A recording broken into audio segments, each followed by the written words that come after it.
Oh, bunga na yan. Bunga na yan mga kabukals. Ayan oh, bunga na yan oh. Bilis lang. Mabilis lang pa. Ito oh, ang laki na pala nito. Oh, bunga na yan mga kabukals.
Hello mga kabukals. So ito, malalaki na yung ating mga patola mga kabukals. Kailangan na ng balag. So ito, binamadali ko yung balag. Medyo late na kasi nag-overhead na yung ano, yung dulo ano? Sobrang na busy tayo kaya ngayon lang natin nagagawa ito. Ayan yung mga talong natin oh. As you can see, nakahilero mga kabukals, talong yan oh. Yan, ito muna ang ano, kasi natin sa ngayon. Ito nga yung balag. So nagpo-poste ako mga kabukals ng gawin natin balag. Yan. Tinatapat ko sa ano, dito sa poste ng bakod eh. Diyan natin ikakapit kasi.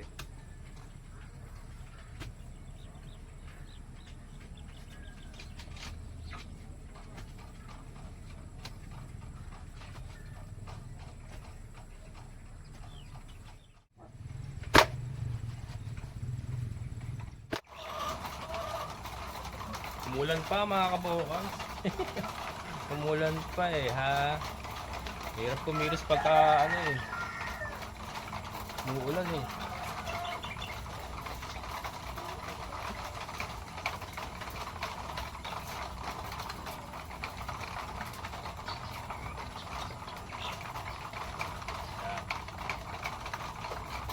Di mababa lang.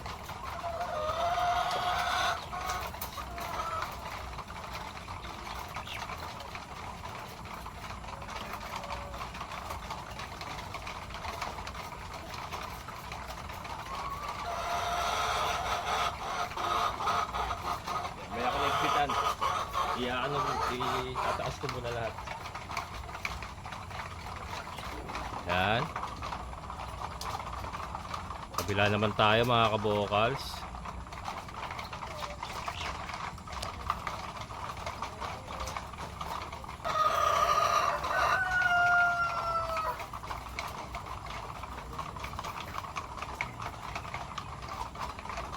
Dali ako na ng ano, alambre.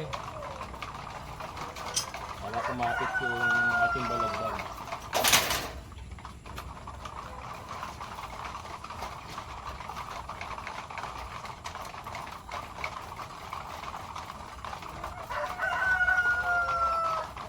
Yun. Sakto para sinukat.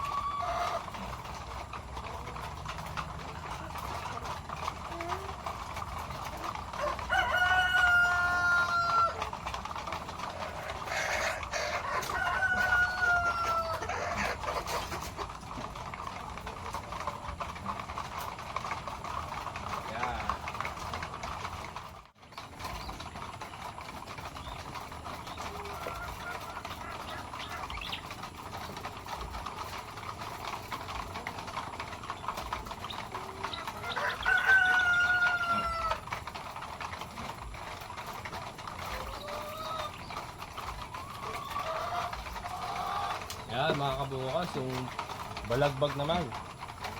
Balagbag pa kabila. Ayan. Nagariin ko para walang usli. Can you see me? Mahina itong cameraman ko eh. Mahina yung cameraman natin mga kabukals. Ayan.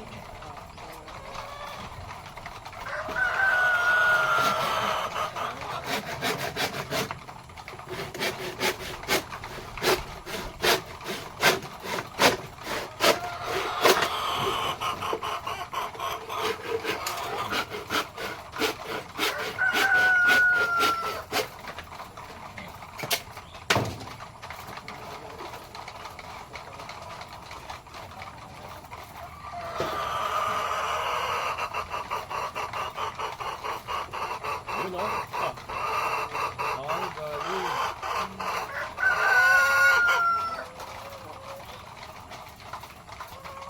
Ayan na. Nagarit muna tayo ng ano. Para salpak na salpak.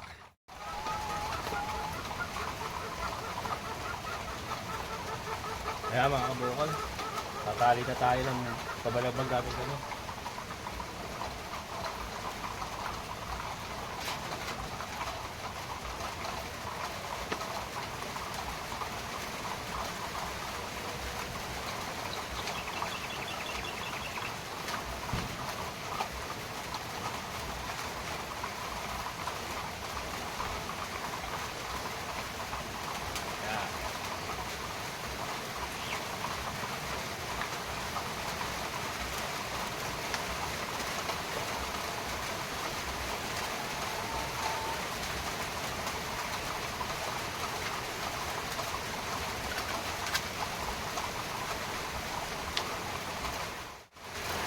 Ayan, pangalawa mga kabukal.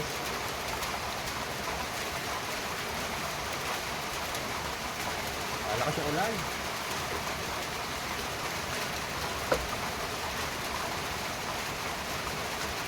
Ayan. Actually mas sarap pagtrabaho pag umuulan mga kabukal.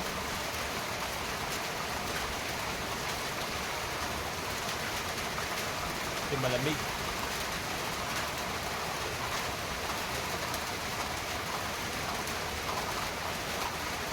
Pakuha ko pa yan para ano mas tumibay. Pero ngayon bubuin na muna natin.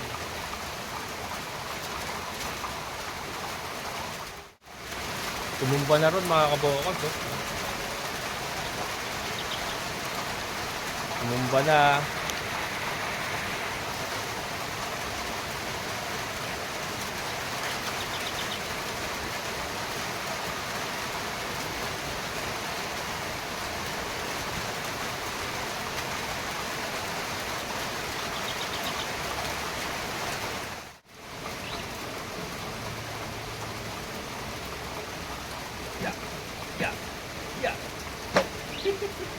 Higa na rin. Lupa lang kasi ito eh. Kaya nung umulan, lumabot yung lupa. Ayan. Kaya humiga. Pero pagka nalagyan natin ng balagbag yan, tibay na yan.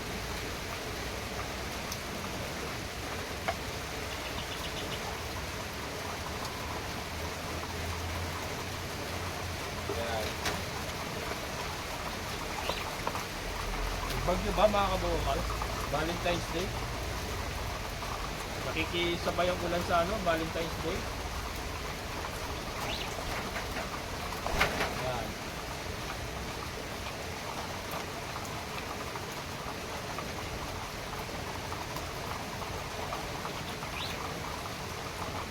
Sakto na yung ganyan kataas, yung abot lang. Pag sobrang baba naman, ang hirap yung muko. Sakto na ganyan.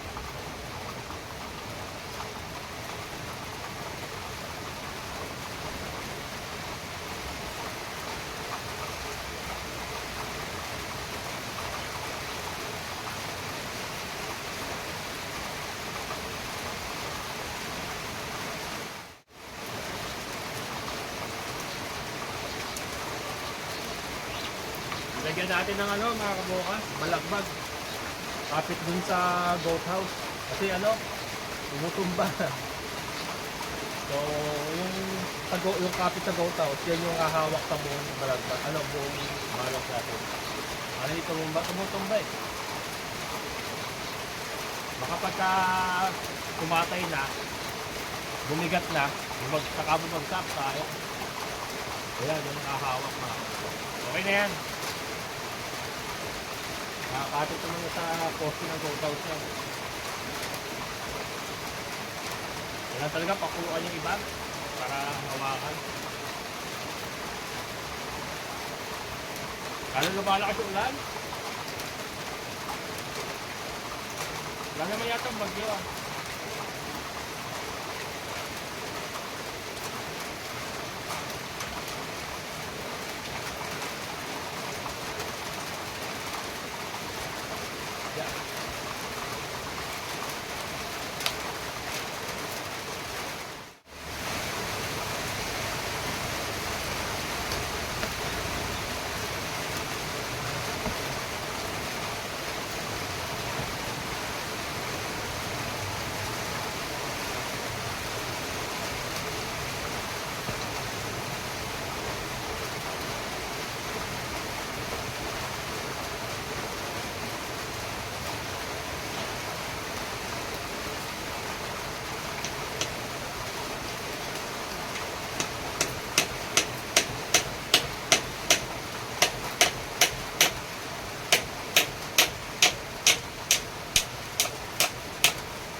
Baba kasi mga bukod.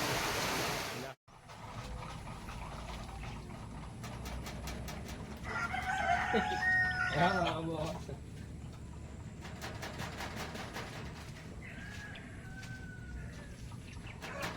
Ayan. Pag inuga ko, pati yung bako dumuga. Doon nakakapit. So ayan mga kabukal. So nagawa na natin, kaya lang pack up na muna kasi umaraw na naman, basang-basa ako ng ulan tapos maaarawan tayo, baka magkasakit. So ingat-ingat din po tayo sa mga galawan. So ayan, pack up na muna, pero ayan, na-frame ko na, pero may mga balagbag pa yung maliliit. Yung maliliit na kawayan, babalagbagan pa natin yan. Ito papakita ko. Umaraw na mga kabukals, may kinakasal na kapre. Umuulan na maaraw. Ayan, so ito po yung ginawa natin, no? Ayan.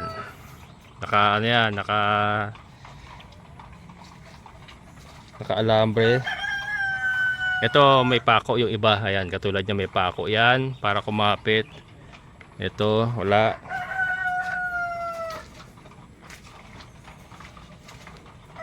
Ayan, ito may pako. Ayan, oh. Ito wala.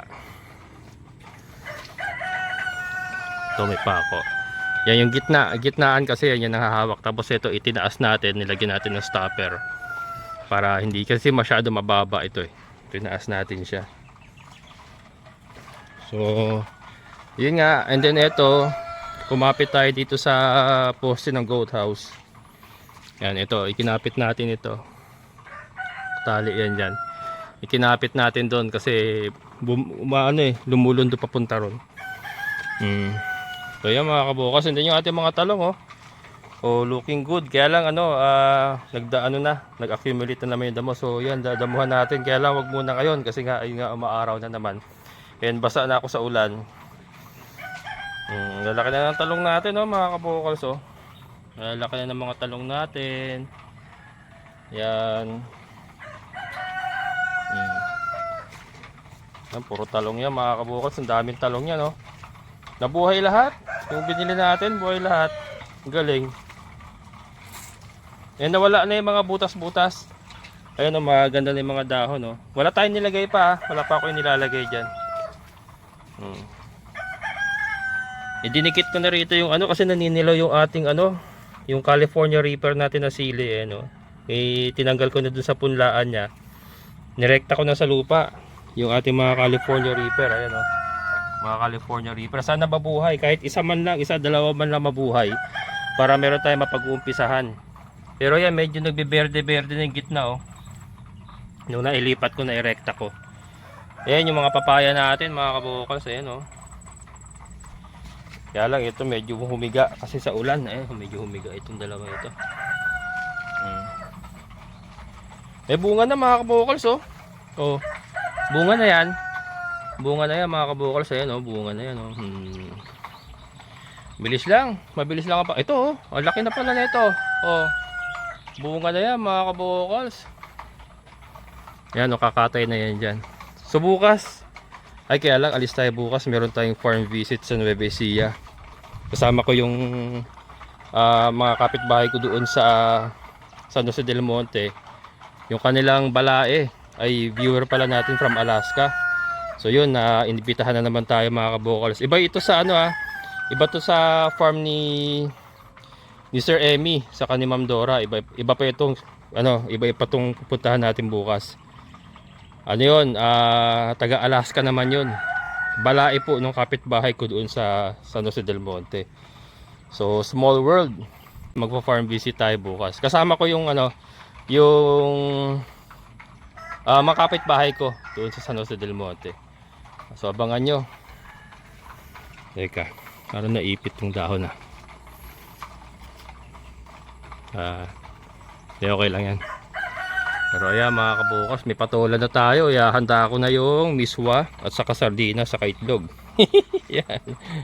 Ayan mga kabukas, so basang basa sa ulan si Kalbo. Pero ayan, uminit na naman, umaraw. So that's bad, that's bad. Hindi tayo po pwedeng dumire-diretso sa ganyan kasi nabasaan na ako na ulan kanina. So ayan, maliligo na muna ako. And then pack up na muna, pahinga na muna. Bukas na lang natin sa Lunes siguro, sa Lunes natin na lalagyan ng balagoy. Okay pa naman yan kasi na yan, kakatay na sila diyan. Kakatay na yan. Pero mas maganda kasi may mga balagbag pang maliliit sa sa taas. Yan, prototype lang ito mga kabukals. Ano yan? Kasi ilang puno yan, bali 6 na puno yan. Siksikan sila diyan, siksikan. Kasi 6 na puno niya, kaya mas malaki pa yung balag. Pero yun nga, sinubukan na muna natin dito sa gilid ng ating layer house. Saka ng ating goat house. Ayan. Pero yan, mukhang looking good yung ating patola. Ayan, yung mga talong natin ay looking good na rin. Ayan mga kabukal, so pack up na muna tayo. So yun nga, bukas meron tayong farm visit sa Nueva Ecija. Sana matuloy kasi nag-ulan ngayon. Pero susunduin naman nila ako dito, hindi natin dadalhin si Raptor. Susunduin nila ako. Kapitbahay ko po sa San Jose del Monte, sila Ate Denia. Ano po yun, balae niya from Alaska, yung viewer talaga natin. Yung anak niya kasi nasa Alaska na rin. So ganito po storya niyan. Nakilala po tayo kasi yung anak niya nagpunta na sa Alaska, di ba? So nanonood yung binan niya ngayon, ganyan, nanonood. Nakita niya, may pinapanood. Sabi, napakaganda lalaki naman itong vlogger na to. Napakapogit, bibong-bibo. Sabi, ayan, hindi. Sabi niya sa biyanan niya, bakit kilala ko yan, kapitbahay namin niya sa Jose del Monte. Yan, talagang gandang lalaki. Hindi, ayun, doon po tayo nakilala mga kabukal. So maraming salamat. Bukas nga farm visit na imbitahan tayo, sasama tayo kasi yung sila Ate Denia, yung kapitbahay ko nga dun sa San Jose del Monte, inibitahan din sila sa Nueva Ecija nga. Sa Nueva Ecija, isasama tayo mga kabukal. Ayan, so farm visit na naman. Iba to kay Sir Emmy at kay Ma'am Dora. Iba pa po yung pinag-usapan namin nakaraan. Mango farm naman yun eh. Ito yata mga katulad ng ginagawa natin. So yan. Ayun mga kabukal, yung pong abangan nyo bukas, sana matuloy. Yan yun nga, pack up na muna tayo ngayon kasi nag-araw na, mainit na, maliligo na muna ako. So bago tayo magtapos, shoutout po muna kay Ma'am Nancy Dairit and kay Ka-Orly. Kay Ka-Orly, Orlando Supan from Qatar. Ayan, maraming salamat. Sir, ma'am. Ayan, and syempre sa lahat ng mga solid kabukals, maraming salamat sa inyong patuloy na suporta. And sa ating kaibigan po na Sir Boyet, Sir, thank you so much. Ayan, hanggang dito na lang. Muli, ito yung Kabukals Farmer. Sabing sabay-sabay tayong mangarap, magsikap at kumilos. Siguradong ulat ng ating amazing na buhay. Bye-bye!